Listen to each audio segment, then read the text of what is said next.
Hi friends, வணக்கம் and welcome my YouTube channel. எங்கள் YouTube channel subscribe பண்ணாதவங்க subscribe பண்ணிக்கோங்க, லைக் போடுங்க, சப்ஸ்கிரைப் பண்ணிக்கோங்க. கண்டிப்பாக கமெண்ட்ஸ் போடுங்க.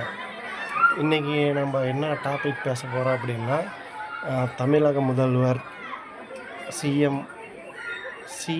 ஜோசப் விஜய் அவர்கள் வெற்றி பெற்றிருக்கிறார். வெற்றி பெற்று ஒரு வாரம் ஆயிடுச்சு, பதவி ஏற்றுட்டார். நம்ம லேட்டாக வீடியோ போடுறோம். லேட்டாக போட்டாலும் லேட்டஸ்ட்டாக வீடியோ போடணும் அப்படிங்கிறதுக்கோசரம் வீடியோ கொஞ்ச நாளாக யூடியூப் சேனலில் நான் எதுவுமே போடலை. இப்போ நம்ம தமிழக முதலமைச்சர் சி. ஜோசப் முதலமைச்சராகி வெற்றி பெற்று முதலமைச்சர் ஆகிட்டார். அவருக்கு முதல்ல வாழ்த்துக்கள் தெரிவிக்கலாம்.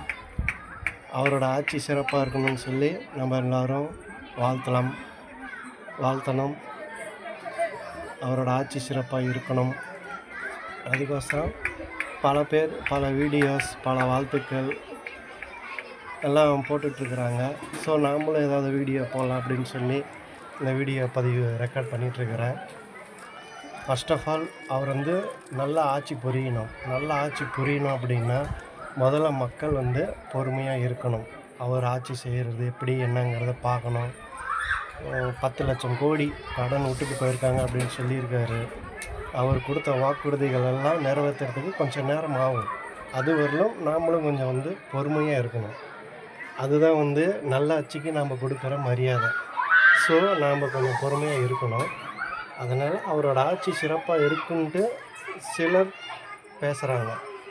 அது உண்மை ஆகணும் அப்படின்னா நாம் கொஞ்ச நாள் வெயிட் பண்ணி தான் ஆகணும். ஸோ இந்த வீடியோ பிடிச்சிருந்தால் லைக் பண்ணுங்கள், ஷேர் பண்ணுங்கள், கமெண்ட் பண்ணுங்கள். கண்டிப்பாக எல்லோரும் கமெண்ட் பண்ணுங்கள். என்ன அடுத்து விஜய் பற்றி என்னென்னா நம்ம சிஎம் விஜய் ஜோசப் அவர்களை பற்றி அடுத்தடுத்து நிறையா வீடியோ போடணும். சில பல விஷயங்கள், கருத்துக்கள் எல்லாம் சொல்லுவாங்க. அது எல்லாத்தையும் பார்க்கணும். நாம்ளும் அதை பற்றி எல்லாம் பேசலாம். ஸோ வீடியோ பிடிச்சிருந்தால் லைக் பண்ணுங்கள், கமெண்ட் பண்ணுங்கள், ஷேர் பண்ணுங்கள். கண்டிப்பாக என்னுடைய யூடியூப் சேனலை கண்டிப்பாக சப்ஸ்கிரைப் பண்ணுங்கள்.